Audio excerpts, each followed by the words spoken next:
back to Wired to Play, the podcast where brain science meets everyday childhood experiences.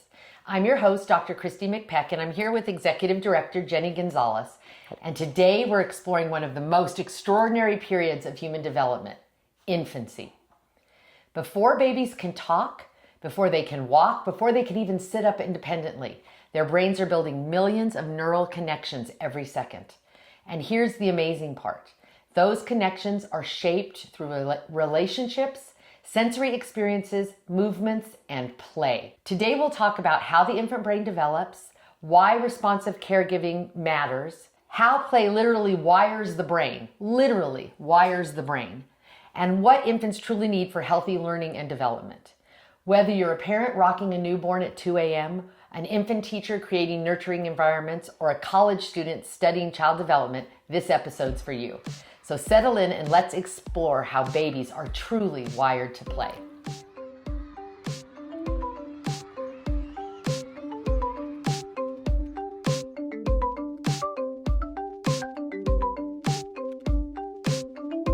Let's begin with a simple but powerful truth. A baby's brain is not unfinished. It's rapidly developing. We come to the world with all of our neurons, right? All the neurons that we're ever going to have are with us when we're born. What happens that's dramatic after birth is the connections between those neurons, right? So the connections are called synapses, and synapses are formed at an astonishing rate. Babies use far more synapses than adults use because as our synapses get connected, a lot of the neurons that are there that don't get connected get sloughed away. We call that pruning. So the process of getting the brain connected is heavily influenced by a baby's experience. And so we want to make sure a baby's experience is quality. We want to make sure that we do what scientists call. Scientists say that babies' brains are use it or lose it. And that's true. One of the things that's fascinating to me that I talk about when I'm teaching language development is that when we're born, we have all the neurons that we need to learn all the languages in the world. Wow. Isn't that fascinating? That is crazy. Fascinating. But we don't learn all the languages in the world, right? We don't, because we're not around all the languages in the world. We don't hear all the languages in the world. We're not taught all the languages in the world. And so what happens is our neural connections, those connections that happen automatically when people are just speaking around us, our neurons, our synapses start connecting. But when we don't hear, say, Russian or Japanese or whatever, those possible connections, they get pruned away so that our brain becomes more efficient. And so it's a good thing. But we also lose that opportunity. And so we as caregivers or teachers of early childhood, parents, we want to make sure that we're giving them great sensory experiences to be able to make the best connection, right? Yes. So we know that the pathways are strengthened by experience. Those neural pathways are connected through experience, and especially when they're really meaningful, right? Mm-hmm. So what are some of the everyday moments that you see with infants that could connect those neural connections? Well, the first thing you mentioned was relationships.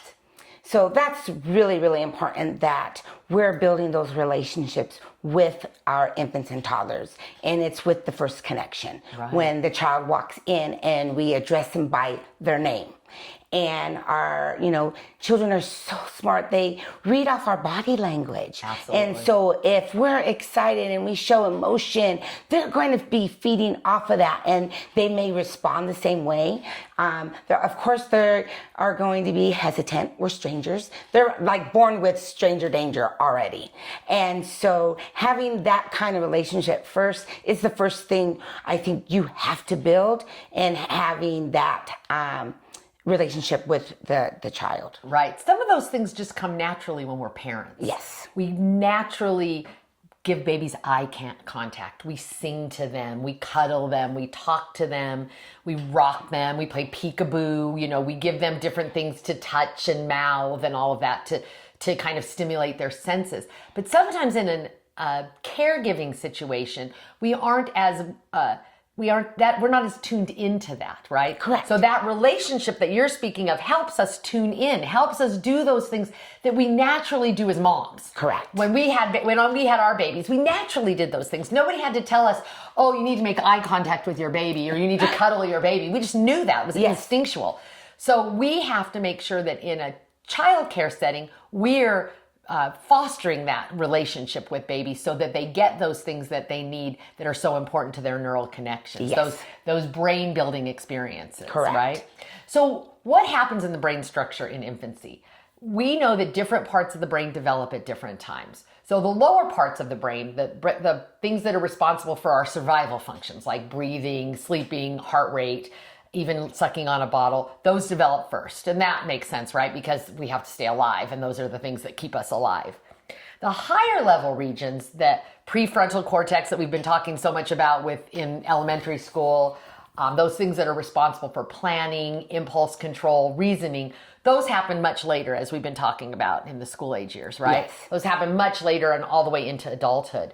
So infants primarily learn, they don't learn in that prefrontal cortex. They primarily learn through sensory experiences, movement, which we're going to talk about is super important, attachment, that's the relationship you're talking about, and emotional interaction, right? Our sort of mirroring their emotions back or speaking to them about their emotions.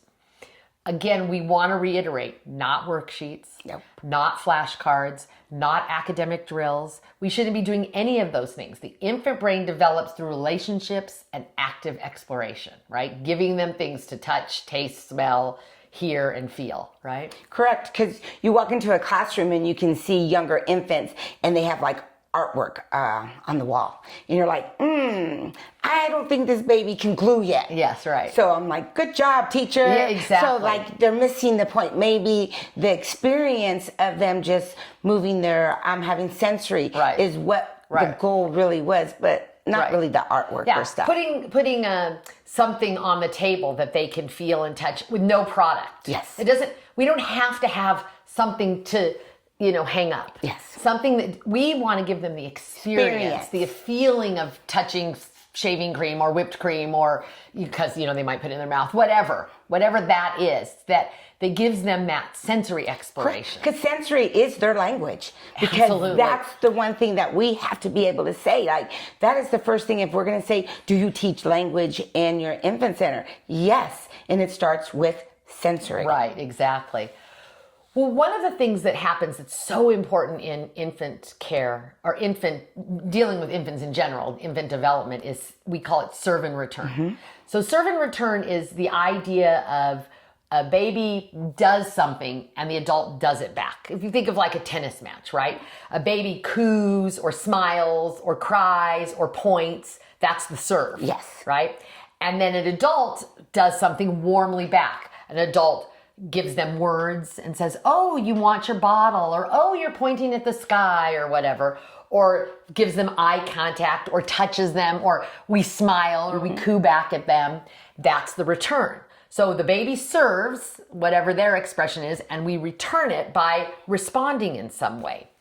And we know again that this back and forth really impacts neural pathways. It really helps with those connections. It helps children with language.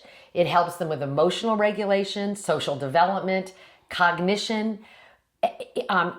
Even very young children, babies, newborn babies are learning, is someone responding to me? Am I safe? Mm-hmm. Does communicating with people matter? Oh, I get it. In this world, I have to communicate with people. They spent 9 months not communicating with anybody. Now they're communicating. That serve and return acts as a way to give them feedback, or to help them understand the kind of social nature of our being, right? So one of the ways we do that is through play. One of the places that we do serve and return in infant care especially is play. And when we talk about play, and we talk about play in preschool or even in babies, we think of play activities like building blocks or, doing dramatic play or something like that. But what we know is play begins in infancy. Play is deeply sensory. That's what we really want to do. They learn through touching, mouthing things, listening, grasping, kicking, rolling, watching faces and moving their bodies. These experiences stimulate neural growth. So it's not coincidental that Piaget's stage at this age, 0 to 2, is called sensory motor, right? It's called sensory motor because that's how kids explore their whole world. They explore it through their senses and through their motor skills, right? Their large motor skills, mostly large motor in this age group, right? Oh my gosh, I can move my arms. Oh, I can grasp a rattle, and I can, sometimes they bonk their heads with it. Or suck on their feet. Yeah, suck on their feet. But eventually they get it in their mouth, and then they're like, oh, this is something different. This isn't like what I eat out of. This has a whole different feel. And their brain connect, right? And we want to give them those connections. We want to make sure that we're giving them opportunities for those connections. Do you see that in your infant centers? Of course, we have tummy time. We have where it's like set up and we're putting different toys in front of the babies and, having them grab at it and having those kind of planned activities so that it's like, okay, I'm going to move on to this. Let's do some grabbing some blocks, some colors, working. And so they're being exposed to academics for the parents, but at the time, getting to play. Exactly. And those sensory experiences, that's where play happens. So let's talk a little bit more about this in our next section. And let's take a little break right now. Sounds great.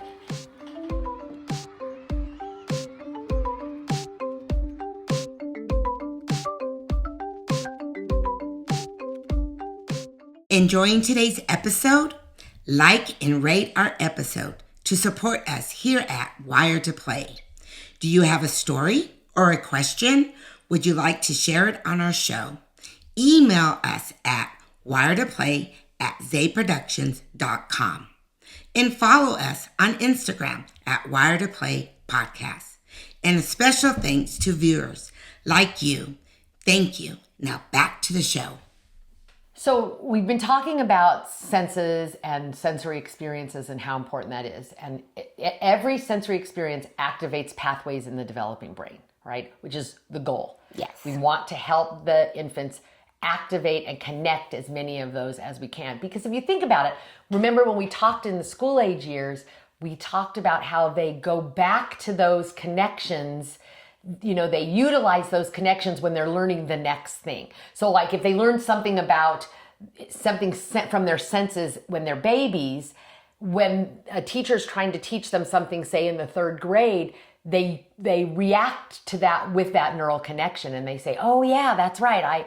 Their brain says, I know about that. I understand that because I remember lemons are sour. Exactly. So what does sour mean? Yes. Sour means, oh, that's right, I have that taste. So I already know that. I bring that information, that connection with me to my learning now. That's why neural connections are so important. Yes. Why we want to keep making those strong connections through the infant and preschool years. So, yes.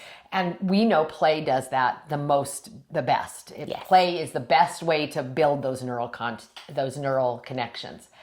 It's also a really important part of language development, which we were talking a little bit about in the last session. When we hear language repeatedly, neural networks for communication strengthen, which is, I just think, fascinating. If you think about it, have you ever taken a foreign language? Did you take a foreign language in school, like Spanish? I tried, and they're like, yeah, maybe that's not true. Well, I took Spanish and I took French in high school, Spanish in college, and I was never very good at it. And part of what's so amazing to me now when I think about language development in preschoolers is we learn our whole native language basically by the time we're 5. 5-year-olds speak pretty fluently. Yes. They understand a big vocabulary. They're able to speak a big vocabulary. They're able to communicate, which is the main function of language. They're able to communicate with their peers, with their parents, with people around them. And we learn that all without any formal instruction, if you think about it. Oh, wow. We learn that by hearing language, by having language spoken to us, by having language corrected in a sort of organic way.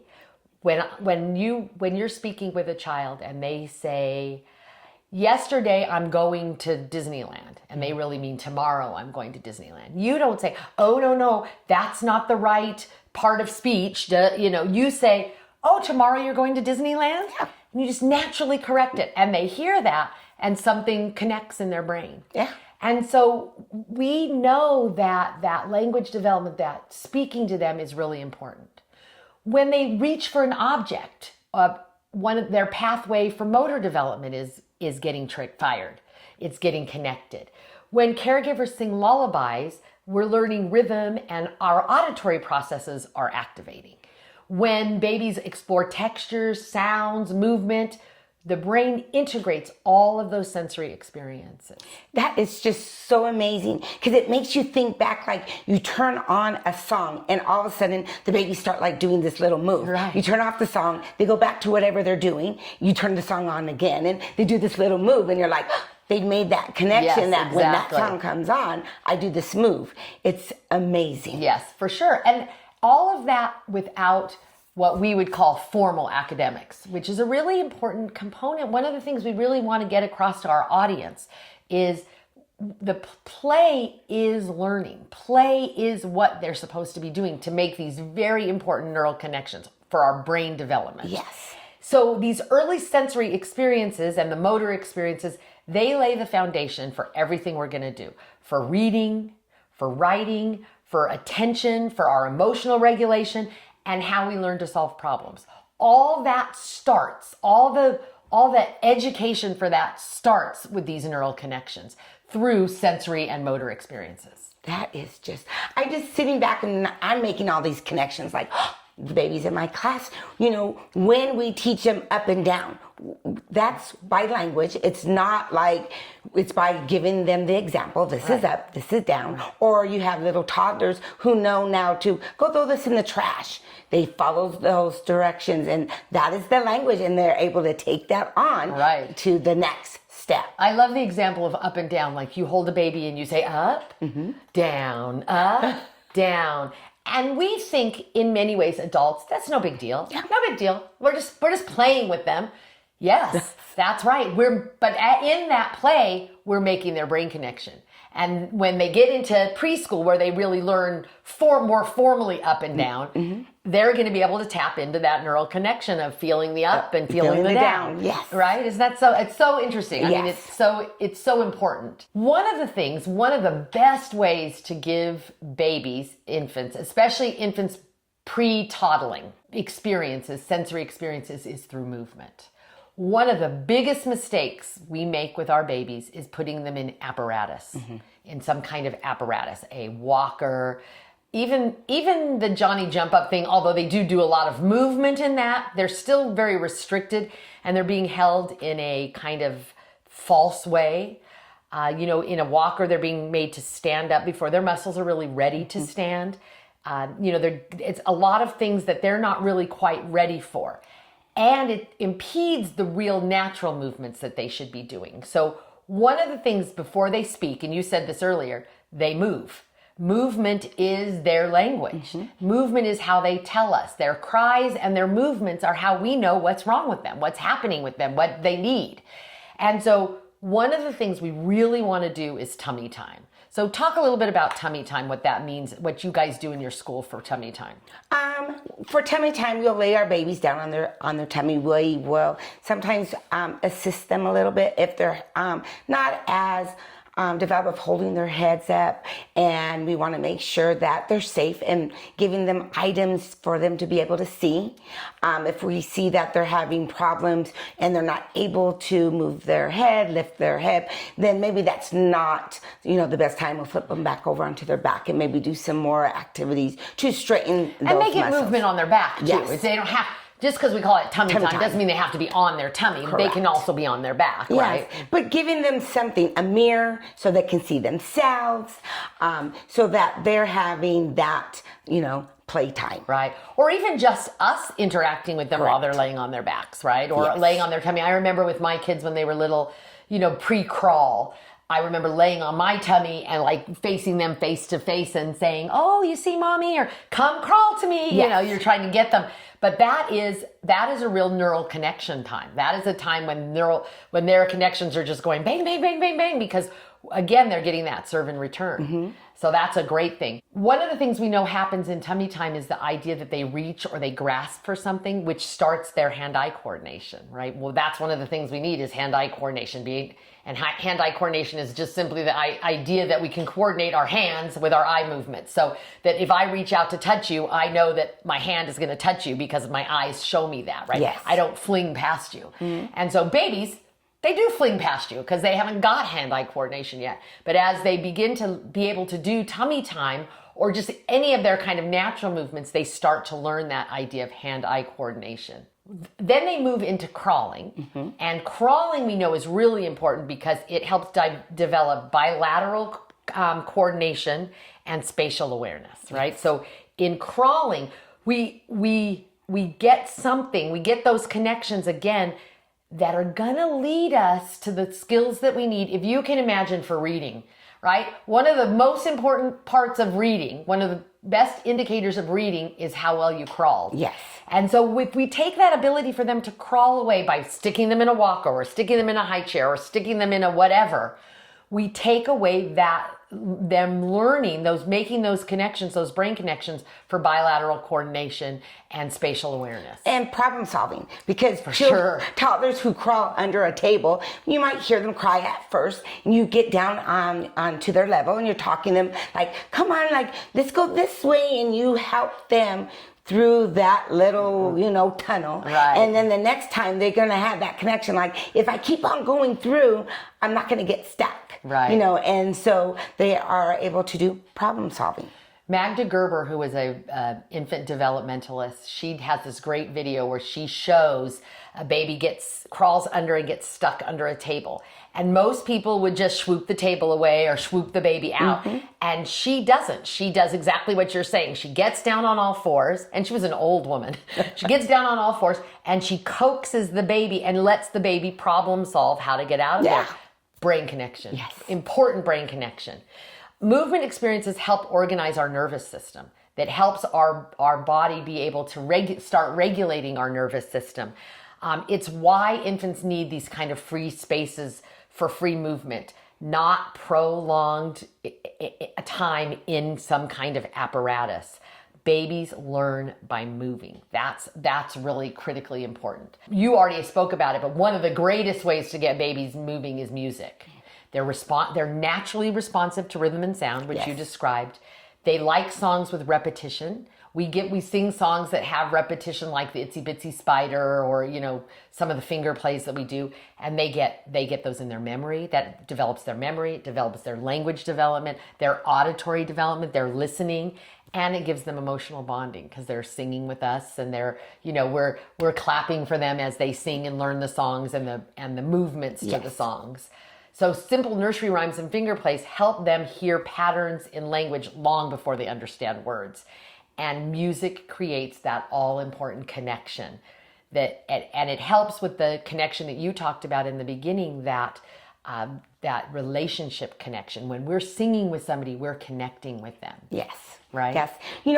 I have some teachers, and I will go into the classroom and I will tell them, put Raffi on. And they're like, who's Raffi? Right. How about Greg and Steve? And Right, they're like, who? And I'm like, okay, I can tell my years. I have a lot of years on you. But those songs were really geared for the children to learn those concepts of, repeating the songs. Right. They're easy. They have the rhyme. And now I hear those songs going through the school, like, everywhere. Right. That's so good. That's so perfect.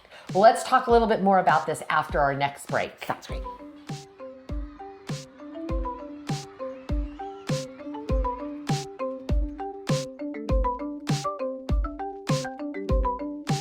So the next topic that I think would be great to talk about is this idea of secure attachment, which deals right along with what you were talking about relationships. It's so important that we have relationships. And it's really important to children's social emotional development that they have secure attachments. We generally have most people have secure attachments with their parents, the people in their lives, the regular people in their lives. But it's really important that we foster secure attachments in a childcare setting, because children are with us a lot of their waking hours, and so we really need to do that. So what is secure attachment? It is the idea that caregivers respond consistently and sensitively to infants' needs, and that we do this kind of serve and return. We pay attention to what is happening. We used to, I know in preschool sometimes we talk about the baby factory. Yes. Where we're just changing diapers, and we're not taking a moment to say, we're changing human beings' diapers, yes. right? We need to be talking to them and making eye contact and all those things we've been talking about. So this idea of secure attachment means being emotionally available most of the time. We're never going to be perfect at it. We have, in an infant center, there's 12 babies, 3 adults. Is that right? Did I do math right? 12 babies, 3 adults.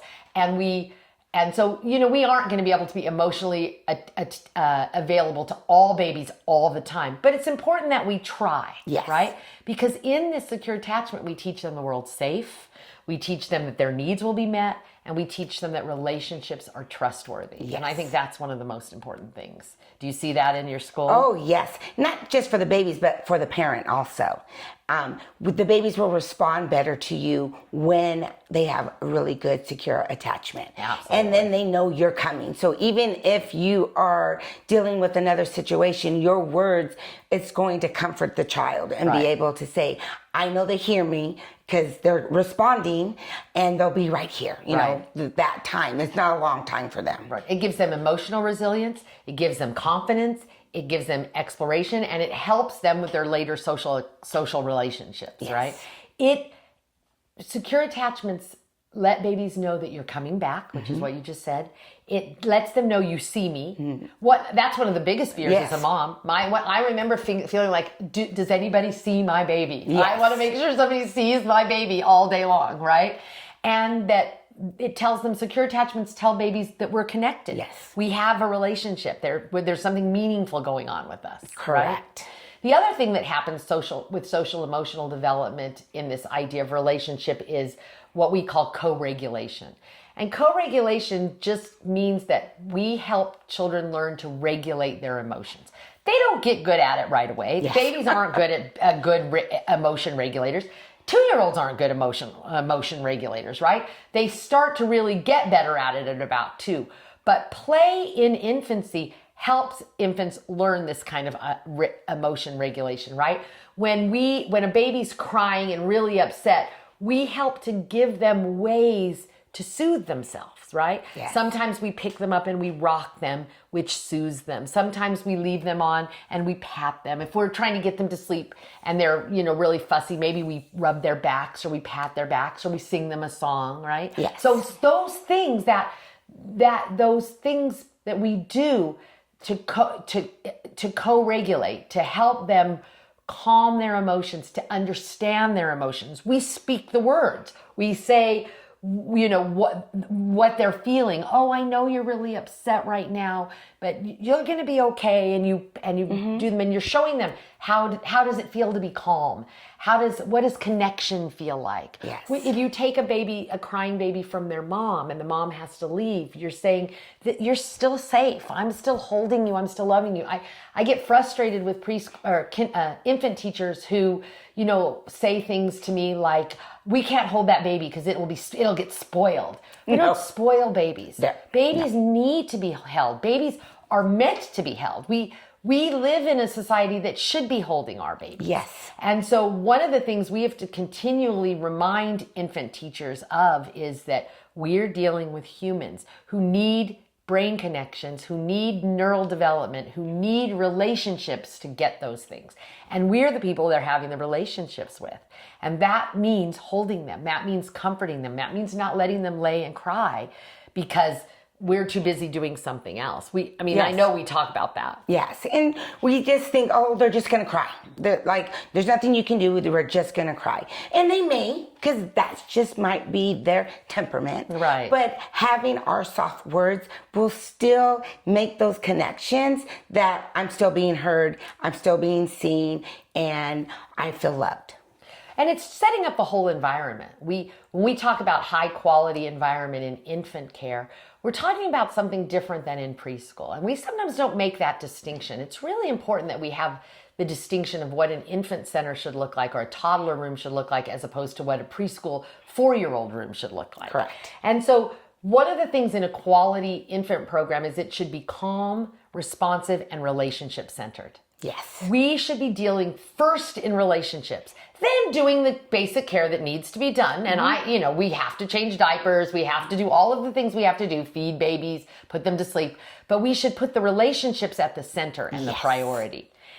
We also want to make sure that our infant rooms aren't too overstimulating. We don't want babies to be all wigged out. And, there's that thing we've talked about with environment where the idea that Denny's makes everything not cohesive because they don't want you to be overly comfortable because they don't want you to sit there for hours. That's not what we want the infant. We have the exact opposite, right? We want the babies to be comfortable and not overstimulated. We don't want any academic pressure in the infant center. I loved what you talked about with the artwork. We don't need artwork hanging in the infant center. We need things for babies to look at, mirrors, sensory things. Yes. Soft things, maybe some hard things, maybe some rough things, so that they're starting to really stimulate those the sensory perceptions that are going to help their brain connections. Yes. We also want to make sure that we're not focusing them on constant entertainment. That's one of the things that I think has really happened over the, 40 years I've been in childcare, is that we feel children in general, not just babies, have to be entertained all the time. And they don't. No. It's okay for a baby to lay and just look at the sky. That's okay. They don't need 15 toys piled on them. Yes. Babies are learning things by just living in the world. And we're so quick as adults to want to rush to give them some activity to do. Give them something to... Babies will seek out when they're ready for something, but they also need downtime. Yes. We all need downtime. We don't give it to ourselves enough. It's a good thing to start teaching that in infancy. Yes, I agree. So some of the things we really want in high quality environments is warm interactions, predictable routines, right? We want to know what we're doing next. The babies, they should get to go outside during the day. They should get their diapers changed. They should get to eat. We want to give them a lot of sensory exploration. Really, if you are running an infant center or toddler center, go back and look. Do you have enough things to stimulate their senses? Not just rattles and push toys. Do you have things that are really engaging all of their senses? Their sense of smell, their sense of sight, their sense of touch, their sense of hearing, and their sense of taste, right? Yes. Are you stimulating all of those things? Are you giving them opportunities for movement? Are you holding them all the time? Too much. We should put them down sometimes. We shouldn't be holding a baby all the time. We should pick them up as they need it, but we should also give them time to be moving. Is your room designed to give them spaces to move? Are there language-rich experiences? Are we talking to them in the everyday? When we're changing their diapers, we're going to talk about that in the next session. Some times when we can give them these language-rich experiences that are just part of their day. So talking to babies, narrating experiences. What are some other things you all do? We, of course, sing. We do sensory play. Anytime we have any interaction with the child, we're talking to them. So we're going to say, hey, it's time to change your diaper. And so they make those connections. Oh, it's time to feed. It's bottle time. So they're doing that. So it's always a lot of just language that's going on in the classroom. And also with the parents. I had yesterday I was in an infant class and a father walked in and I said, good morning to the baby. And the baby got so excited with a smile. And the dad was like, oh, you must be happy to be at school. Oh, you must be happy to see Miss Jenny. So he also made the connection. Exactly. Because the child showed that reaction when I said good morning and the baby, that was the way the baby was giving it back to me as a good morning. So one of the things we don't want to do in infant care with infants is screens. Yeah. Families ask about screen time all the time, and research shows that infants learn best from real human interaction, not from looking at things on screens. And many of the things we see on screens are meant to stimulate babies in a way that isn't natural and isn't good for their connections, isn't good for those neural connections. We need live communication. We need facial expressions, eye contact, touch, shared attention, and we need emotional responsiveness. And we can't get that from from passively watching a screen. Pediatricians are saying that before 18 months, children shouldn't be exposed to screens at all. Wow, and so that's a really important thing for parents to understand. We are very quick in our society to hand everybody a screen. We should not be doing that. Screens are not meant for children, for sure, under 18 months. And then even to 24 months, very limited, right? This idea of infancy, we should not be exposing them much to screens. They need that real interaction, human interaction, to get the connections that they need. It really does matter. It matters. It builds that communication with the parent. You know, I come from, a time where I didn't get the interaction from an adult, and I was very, very shy. I didn't talk, right. And I had to get pushed at a later age, and it was a little bit harder to express myself and be able to feel comfortable around people. And so it's so important that those connections are being made, and that secure attachment at that younger age. Right. As we close today's episode, I want to leave you with this thought. Infant play may look simple from the outside. A baby kicking their legs, a caregiver singing, tiny fingers grasping a little toy, or, something where we play peekaboo and we give a smile, right? We exchange smiles. But beneath those moments that we have, the brain is doing extraordinary work. Neural pathways are forming, emotional security is developing, language systems are activating, relationships are shaping the architecture of our brains. So important. Play is not separate from learning in infancy. Play is the learning. And perhaps most importantly, the strongest brain building tool is connection. So important. You said that at the beginning. It's so important. Thank you for joining us today in this episode of Wired to Play.